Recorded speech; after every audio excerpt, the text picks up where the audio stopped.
Hello India, স্বাগত জানাই আপনাদের ভারতের নিজস্ব স্টার্টআপ মঞ্চে, যেখানে আপনাদের বিজনেস আইডিয়াজ আপনাদের বানাতে পারে দেশের পরবর্তী বিজনেস টাইকুন। যেখানে আপনার ভাষা, বয়স, রং, জাত পাত কিচ্ছু দেখা হয় না। যা দেখা হয় সেটা হলো আপনার আগ্রহ, আপনার আইডিয়ার শক্তি। আর যার আইডিয়ার সঙ্গে থাকে ইনভেস্টিং টাইটান্সদের সঙ্গ, সেই তৈরি হয় আইডিয়াবাজ। আইডিয়া আপনার, টাকা আমাদের।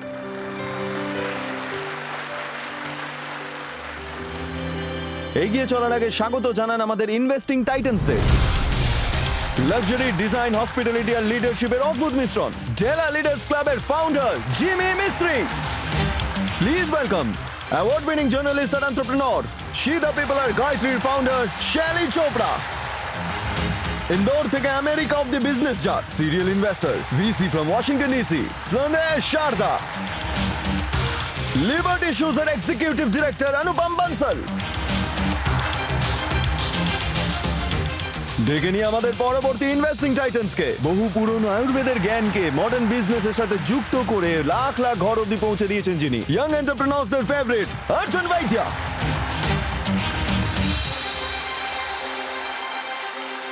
Welcome titans. আজ এই আশা করে এগোবো যে আজ অসাধারণ আইডিয়াবাজ আসবেন আর আপনাদের থেকে অনেক ফান্ড নিয়ে যাবেন। আমরা ডাকতে চলেছি আমাদের প্রথম আইডিয়াবাজকে। বন্ধুরা, কিছু বিজনেস আইডিয়াস এরকমও হয় যা মানুষের জীবনকে সহজ করে তোলে, আর কিছু আইডিয়াস এরকমও হয় যেটা বিজনেসকেই সহজ করে তোলে। এমন দুই বন্ধু যারা ভারতবর্ষে ইন্স্যুরেন্স এজেন্টদের কাজ একদম সহজ করে দিয়েছে। তো চলুন ডেকে নিই অনুজ আর সানিলকে।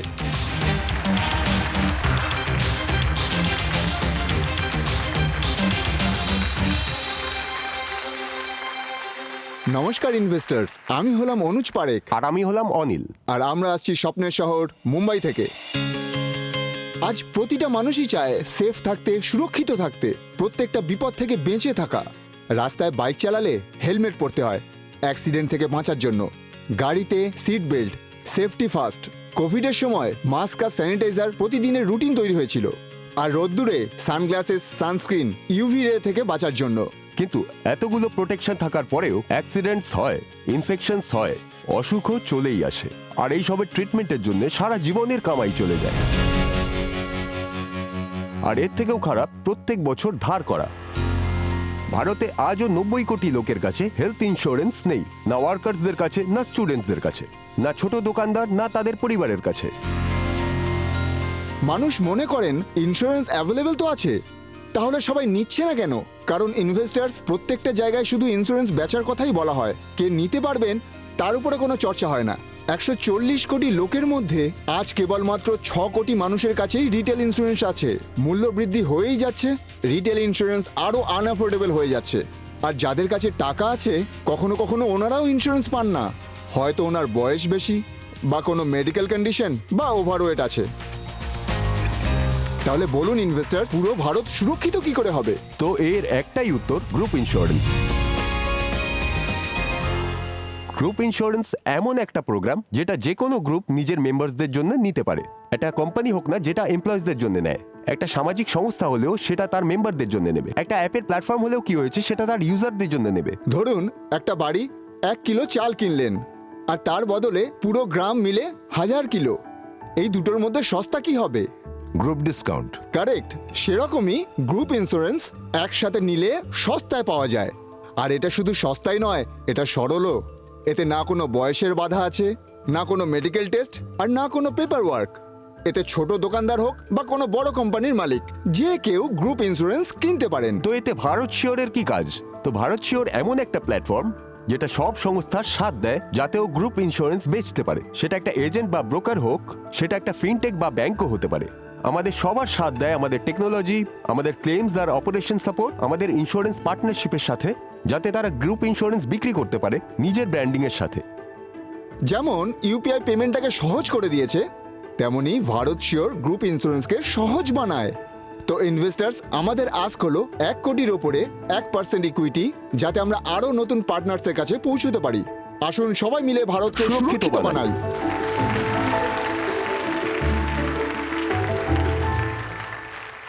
Before I open it for them, আমি জানতে চাইছিলাম যে গ্রুপ ইন্স্যুরেন্সের আইডিয়াটা কোথা থেকে? সেটা প্যান্ডেমিকের সময় ছিল, সবার অসুবিধা হচ্ছিল, কিছু না কিছু সমস্যার সম্মুখীন হতোই, হসপিটালের বিল বেড়েই যাচ্ছিল। আর ওখান থেকে জানতে পারলাম যে ইন্স্যুরেন্স এমন একটা জিনিস যেটা নিতে সবাই কিন্তু বোধ করে আর নিজে থেকে নেয় না। তো আমরা ভাবলাম দেখো প্রবলেম তো হচ্ছেই,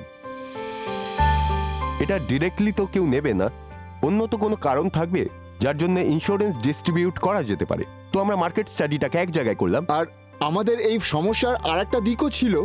একটা তো ছিল এই রিটেল ইন্স্যুরেন্সের অ্যাফোর্ডেবিলিটি আর এলিজিবিলিটি, কিন্তু প্রধান সমস্যা ছিল অ্যাক্সেসিবিলিটির, যে 90% অফ দ্য ইন্ডিয়ান ওয়ার্কফোর্স এবং জনগণ ওটা কনসেন্ট্রেটেড এবং অ্যাসামিস, যেখানে বড় ব্রোকার্সরা পৌঁছাতেও পারে না। তাই আমরা ভাবলাম যে অ্যাসামিস পর্যন্ত আমরা কি করে পৌঁছাতে পারি। তার জন্যই আমরা এই ভেঞ্চারটা শুরু করলাম, যাতে আমরা পুরো ডিস্ট্রিবিউশন চেনটাকে আমাদের ক্যাপাবিলিটি থেকে ইকুইপ করতে পারে, যাতে তারা ভবিষ্যতে গ্রুপ ইন্স্যুরেন্স খুব সহজেই বিক্রি করতে পারেন। ইন্স্যুরেন্স কোম্পানিরও কাজ এতে খুব সহজ হয়ে যায়, কারণ তাদের প্রত্যেকটা এজেন্ট বা ব্রোকারের সাথে কথা বলতে হয় না। তাদের সোজা একটা মাধ্যম দেওয়া হয়েছে, যার মাধ্যমে আগে আরো চ্যানেল পার্টনারের মাধ্যমে ইন্স্যুরেন্সগুলো আরো পেনিট্রেট করতে পারে। তো টাইটান্স ইনারা খুবই প্র্যাকটিক্যাল একটা প্রবলেমের সলিউশন নিয়ে এসেছেন, আর এমন একটা মাধ্যম তৈরি করেছেন যেটার প্রয়োজন হয়তো সবারই রয়েছে। বাকি বিজনেসের ব্যাপারটা আপনাদের উপর ছাড়ছি। আপনারা আমাকে এটা বলুন, নর্মাল ডিরেক্ট গ্রুপ ইন্স্যুরেন্স যেটা একটা অর্গানাইজেশন নেয় আর যে ভারত শিওরের থ্রু দিয়ে নেবে, দুটোর মধ্যে তফাৎ কি? আমরা অর্গানাইজেশনের কাছে ডিরেক্টলি যাই না। আপনাদের অর্গানাইজেশনকে হয় কোনো এজেন্ট বা ব্রোকার বা আপনার ব্যাংকের রিলেশনশিপ ম্যানেজার সেটা বিক্রি করবে, কিন্তু সেটা বিক্রি করার ক্ষমতা তার মধ্যে থাকা চাই। ওই ক্ষমতা আর সক্ষমতাটা যেটা আমরা ওনাদের দিচ্ছি, যে আমাদের একটা পুরো টেক প্ল্যাটফর্ম আছে, পুরো হোয়াইট লেভেল, যাতে ওনাদের ব্র্যান্ডিংয়ের সাথে ভবিষ্যতে বেচতে পারেন। How is it different from a TPA? So TPA is the representative of the insurance company, আর আমরা যেটা করছি ব্রোকারকে সাপোর্ট করছি, এজেন্টকে সাপোর্ট করছি, which is the representative of the client. আপনাদের মধ্যে কেউ যদি কখনো ক্লেম ফাইল করে থাকেন, তাহলে আপনাদের কত অ্যাংজাইটি হয়। তো ওই যে একটা human led support coupled with and AI engine, তার মাধ্যমেই আমরা পুরো এক্সপিরিয়েন্সটাকে সিম্পল করি, অ্যান্ড ইউজার শুধুমাত্র তাদের ক্লেম ডকুমেন্টস আমাদের দেন। আমাদের টিম উইথ এআই ইঞ্জিন সেটাকে সেগ্রিগেট করে ক্লেম ফর্ম অটোফিল করে, তারপর ওটা ইন্স্যুরেন্স কোম্পানিকে সাবমিট করে বা টিপিএ কে সাবমিট করে। আপনাদের ফান্ডিং কে করে? আমরা টাকা পাই আমাদের পার্টনারের থেকে, কারণ তারা আমাদের ইনফ্রা সাপোর্টটা ইউজ করে। একটা এমপ্লয়ি কেন হেলথ ইন্স্যুরেন্স নিয়ে কেয়ার করবে? কারণ ওদের কাছে তো অলরেডি এসআইসি থাকে, কারেক্ট। পিএফও পাওয়া যায়। তো what is the relevance of group health insurance কিন্তু সেটা আমাদের ইএসআইসির বলুন। ব্যাপারটা যদি দেখেন, ওখানকার ইনফ্রাস্ট্রাকচার যদি দেখেন, তাহলে বুঝবেন যে ওখানে চিকিৎসা করাটা কতটা কঠিন হয়ে ওঠে। Thank you Pratik so much for highlighting. ESI এর যে ইনফ্রাস্ট্রাকচারটা আছে সেটা গভর্নমেন্ট হসপিটালেরও সমান সমান নয়, হ্যাঁ, এবং 6 কোটিরও বেশি এমএসএমইস আছে ইন্ডিয়াতে, যেটা লেস দেন 10 এমপ্লয়িজকে রোজগার দেয়। আর তখন ওদের And- ইএসআইসি দিতে and লাগে না। ওনারা ইএসআইসি পান না, কারণ ইএসআইসির এলিজিবিলিটি অ্যাবভ 10 এমপ্লয়িজ। আপনি একটু এটা বলুন, একটা মানুষ মাল্টিপল ভাবে ইন্স্যুরেন্স পেয়ে যায়, কিন্তু তার যে বেনিফিট সেটা মাল্টিপল পাওয়া যায় নাকি প্রিমিয়ামটা ওয়েস্ট হয়ে যায়?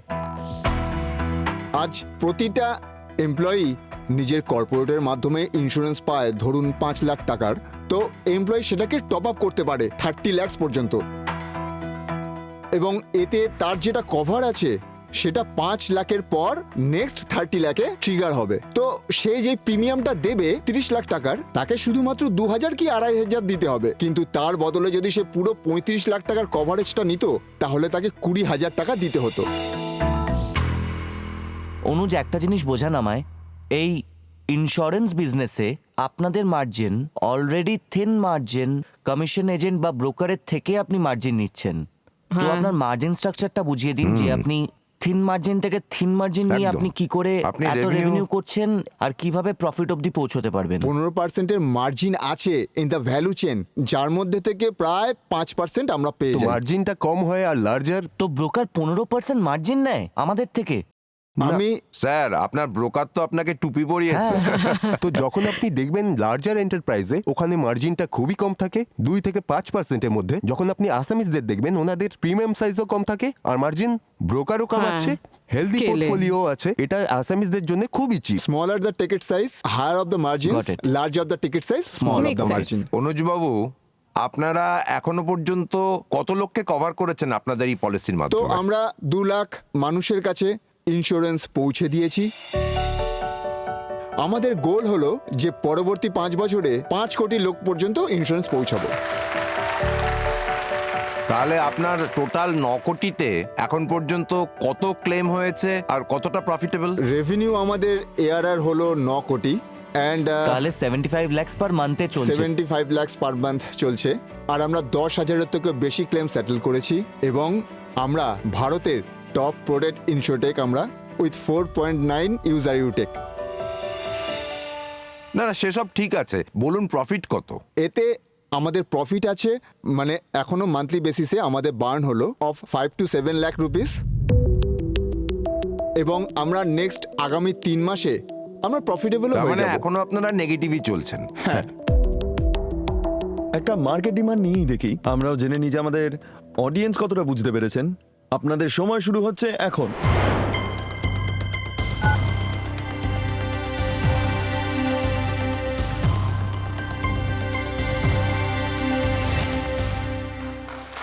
ব্যাপারটা অনেকটাই 50-50 হয়ে গেছে।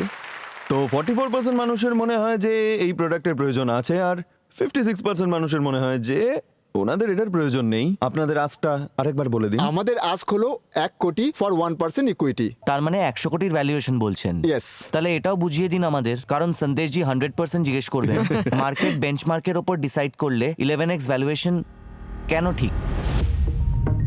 যদি আমরা বড় প্লেয়ার্সদেরও কথা ধরি লাইক পলিসি বাজার, তারাও আজ 17x মাল্টিপলতে ট্রেড করছে অন দ্য স্টক ও মার্কেট। তো লিস্টেড, তাই না?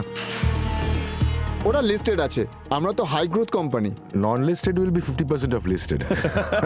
তাহলে 8.5 আরো 11 তো গুণ সন্দেশ বাবু বলছে। তো সেটাতেও সহমত হবেন না, তাই না না? না, আমি এই জন্যই আমি বলছি যে আমার মতে এই যে বাকি টাইটানরা ইনভেস্ট করতে চলেছেন, ওনাদের আপনাদের তরফ থেকে কিছু ডিল রিটার্ন করতে হবে।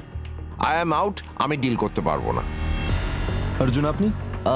প্রত্যেকবার যখন আমি ইন্স্যুরেন্স স্টার্টআপদের সাথে কথা বলি, সেটা আমার ইন্টেলিজেন্স লেভেলের ওপর দিয়ে যায়।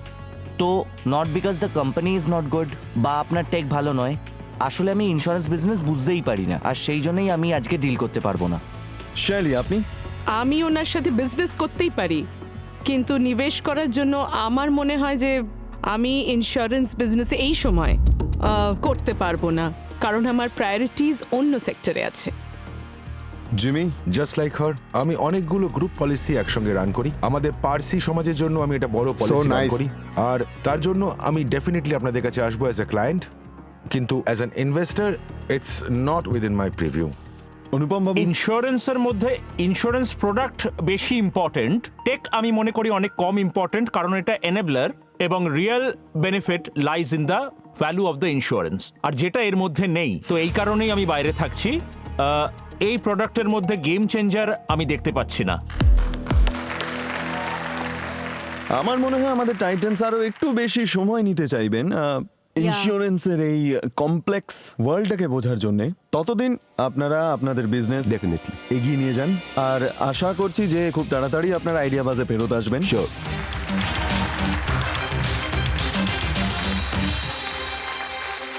তো আমাদের অডিয়েন্সে বড় বড় এন্টারপ্রেনার্স বসে আছেন, তাদের কিছু প্রশ্ন আছে আপনাদের কাছে। তোমরা অডিয়েন্স কোয়েশ্চেনটা নিয়ে নি। আমার নাম বর্ধন ভেলাতকার। আমি এটা জিজ্ঞেস করতে চাইছিলাম যে পরে গিয়ে সোশ্যাল মিডিয়াতে কত মার্কেটিংটা কতটা গুরুত্বপূর্ণ, আর কিভাবে ব্যালেন্স করব রিটেল মার্কেট, কারণ কোনো প্রোডাক্টে তো রিটেলে বেশি হয়, তো কিভাবে আলাদা করব এই দাম আর এই ব্যাপারটাকে। তো সব থেকে আগে আপনি যে জিনিসগুলো ডিসকভার করেন সেই সব কিছু আপনার মোবাইল ফোনে আছে। হ্যাঁ। তাই জন্য ব্র্যান্ডস যে কোনো ব্র্যান্ডই বানিয়ে থাকুক না কেন বা নিজেদের আইডিয়ার আওয়াজ শেপ করে, তারা প্রথমে সেখানেই যেতে চায় যেখানে তাদের অডিয়েন্স আছে। আর বেশিরভাগ অডিয়েন্স যদি নতুন ব্র্যান্ডসের কথা বলেন তো তারা অনলাইনেই আছেন, তো তারা সেটা দেখে সেটা বুঝে নিয়ে আসলে ব্যবহার করতে কিন্তু সেই বাইরেই যায় মার্কেটসে এই সব জিনিসের জন্যে। কিন্তু প্রথম কমিউনিকেশন, কানেকশন, ইমোশন অনলাইনেই হয় মোস্ট ব্র্যান্ডসের জন্য। ওকে। তো সোশ্যাল মিডিয়া বা যেটাই অর ফ্রম হবে না কেন ফিউচারে, সেটা বেশিরভাগ ব্র্যান্ডসের জন্য প্রথমে ডিজিটাল ফার্স্ট হতে হবে, তারপর ফিজিক্যাল, তারপরে শৈলী ম্যাডাম, এটা একটা ডিবেটেবল পয়েন্ট কিছুটা। তো I think a right balance is required in the approach. আর সব টাচ পয়েন্টসকে যদি আপনি দেখে চলেন, কম্প্যারিজন না করেন, I think relevance to each category is important. Means social media is not the only thing, but Yeah. that is absolutely unavoidable. Thank you, Titans. Thank you very much.